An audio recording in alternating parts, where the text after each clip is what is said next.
Derek Stephon, the New York Rangers, tackle the Washington Capitals in overtime. Game 7 on their way to the Eastern Conference Final.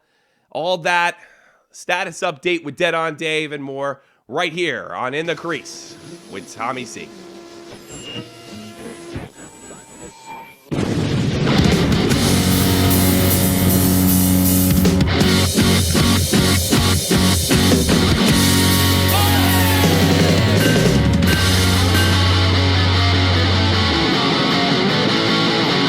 What's happening, everybody? In the Crease. It's me, Tommy C. Hey, listen, obviously my daughter's here. I get married on Saturday. My family's flown in from to Germany from America, and we spend most of the day together. And I guess I'm going to take her up, I guess. To let you know, yesterday's victory for the New York Rangers was bittersweet because when I got home with my day, I found out that my best man has had a very minor stroke. You're not supposed to do that. I told you what to do. Don't do that.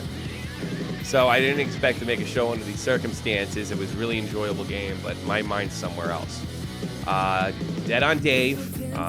It is true that he did have a small minor stroke. He was released from the hospital. He's with his wife right now, and Shot from the Point team and the Joe Cronin universe, very, very concerned. It's a little tough to think about hockey in days like this, especially all the stuff I got going on. So we're going to give our best to Dave and give you the update. This is going to affect the show in the future. Because of Dave's illness, I planned to give him the channel when I left for my trip to Spain. I'm having second thoughts about that. I may be shutting down the channel. I know it's the worst time to do it during the Western Eastern Conference Final because I won't be back till the end of the Stanley Cup. But I think it might be appropriate, and I don't want to put any more undue stress on Dave. I've been through. I really don't care about the Rangers right now, so I'm going to talk the way I want to talk. It's just that simple. I make a long story short, because this is what's on my mind. Make a long story short, Dead on Dave was injured in Iraq about 5 or 6 years ago, and he was a lot more injured than I guess the doctors let him know. Things got a lot worse, and his leadership then went on to let him down and ignore what we call in the Army our profiles. Profiles is basically a list of orders from the doctor that forbid you from doing certain exercises. This is probably one of the major reasons I'm going to take the channel away and just shut it down during the playoffs while I'm on my honeymoon. The leadership made him kind of altered his profile to fit their needs and not Dave's. This pretty much ruined Dave's mobility for the rest of his life because he's not the type of guy to say no. And he's got that drive-on Army mentality, which is probably why we're probably going to shut down the channel, because what I'm afraid he's going to do it even though he needs the rest. And then he got really lucky, and doctors made an incredible mistake on his operation.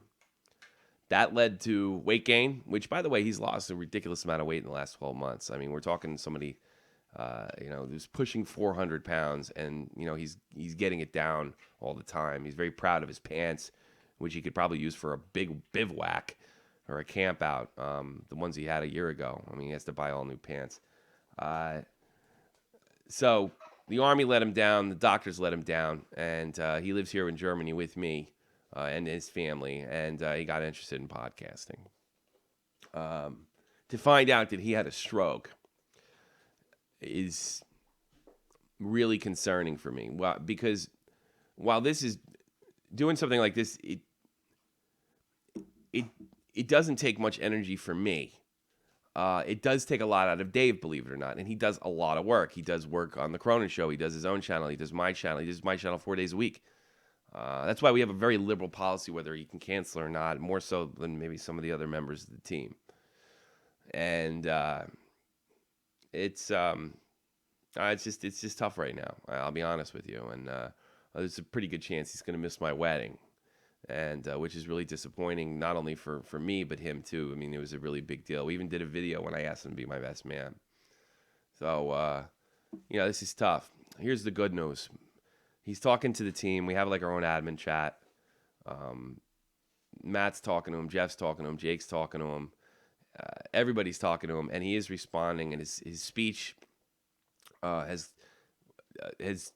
already in some ways come back. Well, I'll tell you what happened. At least what it was reported to me. He was watching TV with his wife, and they both heard a pop in his neck. It was she heard it, and he heard it, and then he couldn't speak. This caused a panic. They put him in the hospital, and here we are. Now he is home, but I don't know where this goes from here. Yeah, why not? I don't. Dave's insurance situation is a little unique here in Europe. He doesn't get what I have. He has something through his Army retirement where he has to pay a shit ton of money up front, which he doesn't have. Dave does make a little money on the side, but his wife is obviously the primary breadwinner, and normally when soldiers get hurt like he does, that's what happens. The women become the primary breadwinners. And I'm going to leave this in the below. Joe Cronin has started a fund page for him to maybe ease some of his bills. I know me and Dave both don't have donations. Part of it has to do with silly pride, and we don't consider ourselves professionals at this. But I'm going to leave the link for it below. If you could find it in your heart to donate and kind of relieve Dave of his bills, essentially, to make a long story short, he has to put a bunch of money up, and over time he gets it back. But when you're trying to pay rent, that could be really dangerous. So, I was really excited about the Rangers winning. It was great. It was fantastic. But, of course, you know who was on my mind.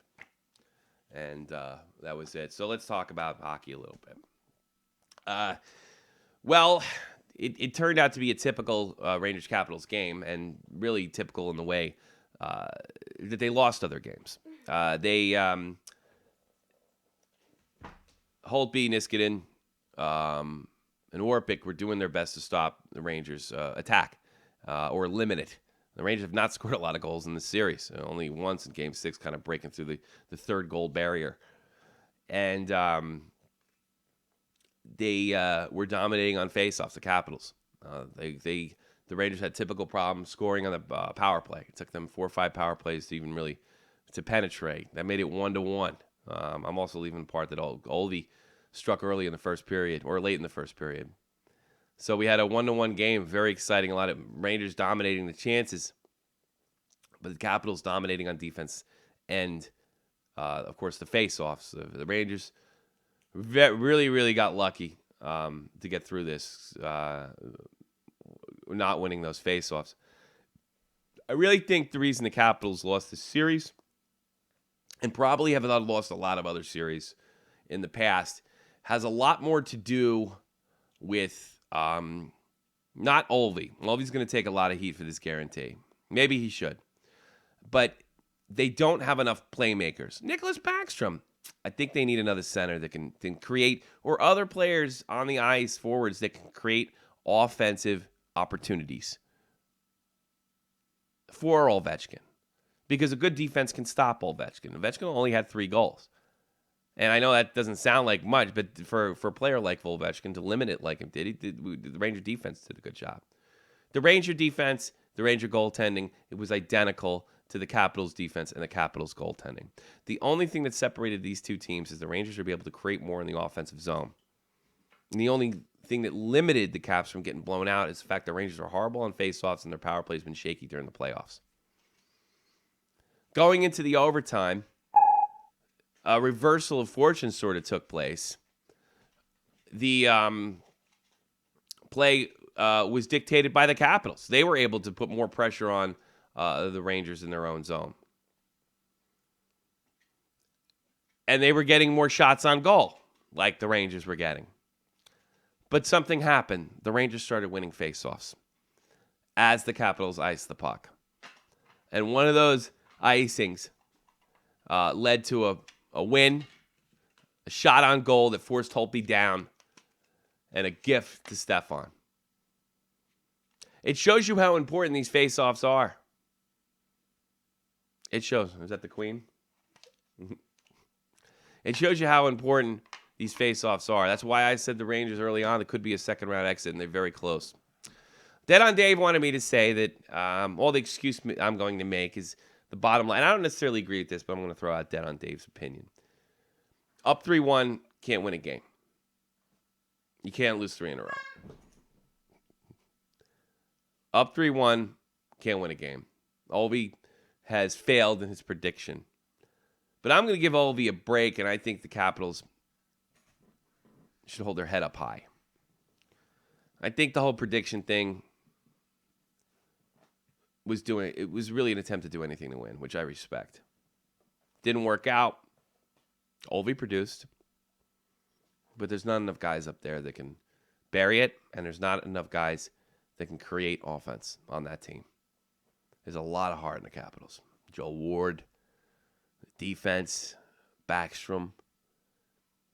But there's not enough playmaking skill, talent.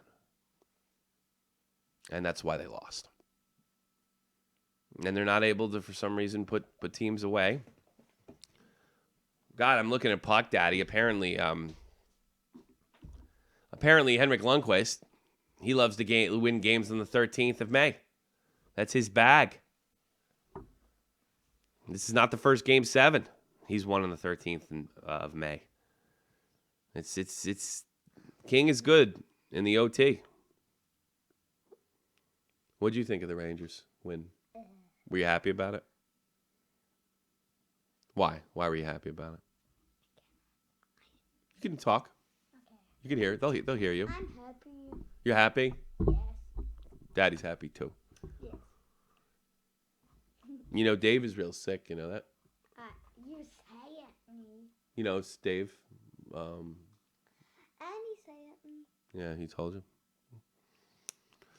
And, you know, that's your friend, Alicia. That's her daddy, right? Yes. You want to say hello to Alicia and Dave? Hello. Say, feel better, Dave. Feel better, Dave. Well, that doesn't help. And I think that's basically what it comes down to. You got to win the face-offs. I do feel good about the Rangers going up against Tampa. They're all over the place, but they have a hell of a lot of firepower. Actually, probably technically more than the Rangers. But I think the Rangers' defense can contain them. I don't think the Tampa Bay Lightning have run into a particular defense, which is similar to the Capitals' defense. As stifling as the Capitals' defense. The teams the Capitals will play, the Islanders and the New York Rangers, are, I think all three of these teams are Stanley Cup contenders. And, you know, early on, if it had the Lightning had been a little more dominant in the first and second round, I'd probably say that I put them in the same category. So I think I think the Rangers. I'm not saying they're going to cruise, but I think they're going to win handily against the Lightning. I knew this series was going to be tough. We talked about this possibility of the series on March 3rd. Me and Dave, I checked it out. What else? Chicago and the Ducks. I think the Ducks are in for a big wake-up call. If they may play up to their talent level. I think they know who they're going against. But if they decide to take an early lead, we saw that with in Game 1 versus the Minnesota Wild and the Chicago Blackhawks. If they think they can sit on leads, like, you know, I've seen other teams do this. One thing I liked about the Capitals in overtime, they went for it. If the Ducks think they can do that, they're sorely mistaken. It's simply not going to happen. I think the Chicago Blackhawks are going to embarrass the Anaheim Ducks. I'm more than likely going to take Chicago in 5. And more than likely the Rangers in 6. in the other league. Put that down. Put it down. Put it down. Because you're going to knock out the broadcast, and Natty's going to have to do it again. Okay, Boopy? You know I love you. Are you mad? Yes, I know. Okay. Why don't you go play behind me? Because that's what we talked about. Normally I wouldn't do a show with you here, but, I mean, under the circumstances, we kind of had to do it. You whistling? Go behind me and whistle. Be careful when you walk, okay? Don't run, and then you're in. So you can see my situation. You can see what's going on. And you look for some headlines. I don't know what's going on in the world. I got too much going on going into this wedding and everything. I'm going to check on that right now. They play yesterday. I guess the quarterfinals. I'm looking at now. The Americans today. I think that's our time, 15:30. So it'd probably be 9 o'clock in the morning your time in the States. I'm assuming it's GMT +2. That's very good. You have your own diary now. They'll take on the Swiss. The Canadians will take on White Russia, Belarus. And the Swedes will take on Russia. Not a good draw for the Swedes in the preliminaries. The quarterfinals. And the Finns will take on the Czechs. Czechs managed to get in there. So with the exception of the Swiss and the Belarus, we have all the big ones in there.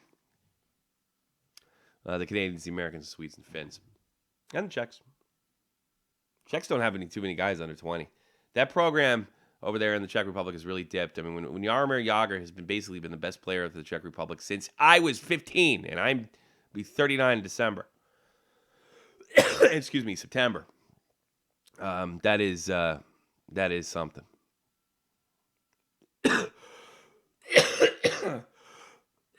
Excuse me. Not the most professional job today, but what are you gonna do? Check out some more of the shows. We're way more professional.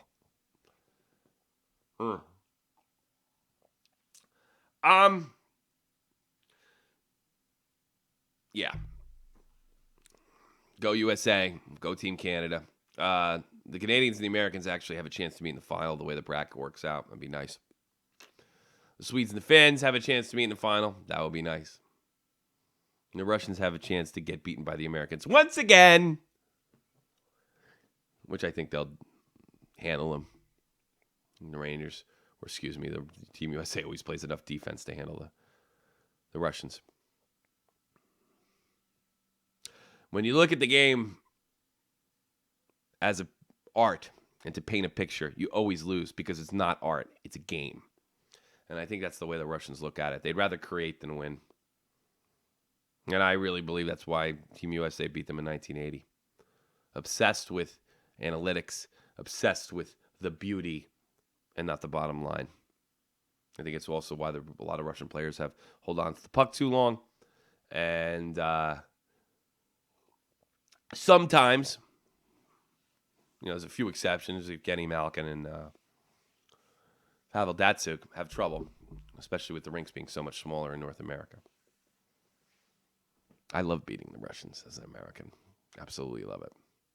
The Canadians, who have been ridiculously dominant. Matt Duchene, 4 goals, 7 assists, along with the same statistics with Jason Spezza. Yevgeny Dalinov. That's a name I've never heard. He sits at the top of scoring right now. Actually, all 3 of them are tied, also with 4 goals and assists. So you got Spezza, Dalinov, who I don't know anything about, and I'm sort of interested. He plays for SK St. Petersburg. Might be somebody to look at. He'd probably be in the NHL. You leave this tournament in scoring. That's a trip to the NHL if you like. Pretty sure. Jordan Eberle's got 5 goals and 5 assists. There's a name we know in Edmonton. Phil Forsberg, 8 goals. Looks like he's leading the whole thing here in goals.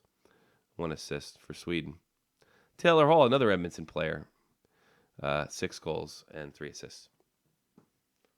So some of the guys in Edmonton doing well for Team Canada, getting to play a little action with Sid the Kid.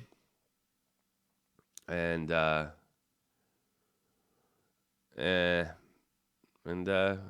it's good stuff. It's real good stuff.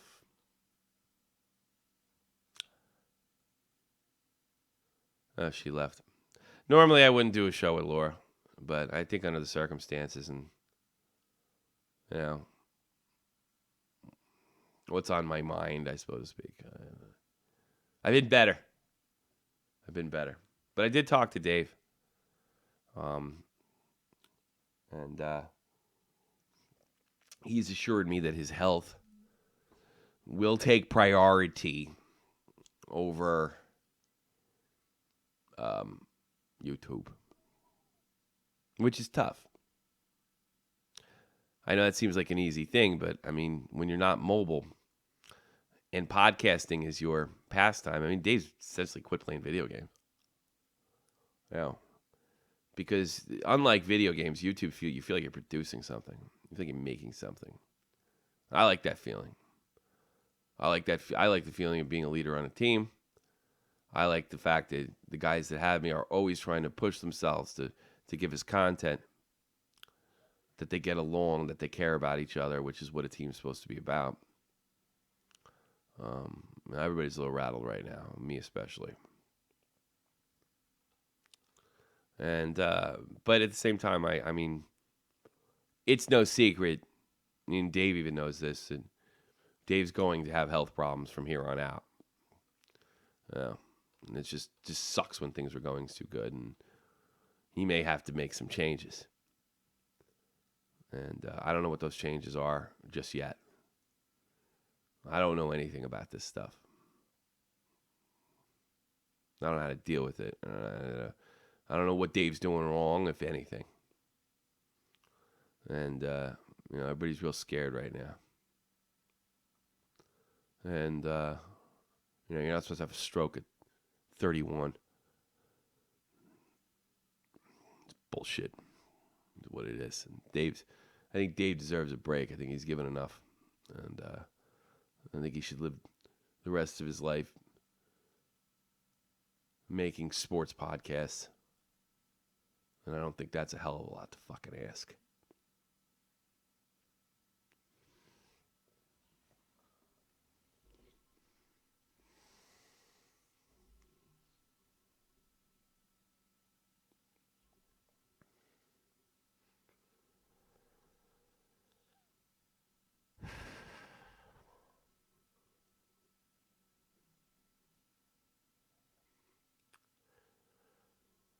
The game. I am not able to do a scoreboard at the end of each round for a reason. It's just too much and too many players, too much tallying and stuff like that. So all game players, please make sure you get in. In fact, let me check the schedule right now. When's the next game being played by Chicago? God, I bet they want to get. It seems like they haven't played forever. But they want to get back on the ice. Let's get the next game. Jeez, the Rangers play next, and Chicago plays Sunday, strangely enough. All right. You got Saturday for the game. Saturday, 1 p.m. Eastern Standard Time to get your stuff in. The winner will be revealed after the playoffs. So we're not going to do scoreboard like I'd hoped during the playoffs. Just keep sending them in, and they'll all be tallied after the Stanley Cup. Hopefully by the parade. That's what I'd want to get it up by the parade. Find out who the winner is. Sorry, I can't do a scoreboard. It's just with the wedding, it's just too much. With the wedding, it's just way too much. And everything that's going on, and my daughter, my parents being here, and it's just too much. And I'll have an announcement on the channel, and I think what I'm going to try to do is I'm actually not leaving till Wednesday. I may do live Sunday. I wasn't planning to, but I think Dave needs a break, and then before I leave for Spain, I will make an announcement on the status of the channel, whether we're shutting it down and bringing it back. When I do bring it back, I think we're going to do a party. We'll do one of those Stanley Cup parties and the final episode, and then see you I think over the summer we're going to cancel in the crease until probably August, and until things pick up, news picks up, and you can count on Shot from the Point being most weeks in the summer. I'll probably be taking another vacation in August. So when it starts, let's see, it'll be 1, 2, 3, 4, 5, 6, 7, 8, 9, and then 10, 11, 12, 13, 14. So it's about 14 weeks. It'll be about 14 weeks until the season starts next year, and we're looking at we're going to do most of them.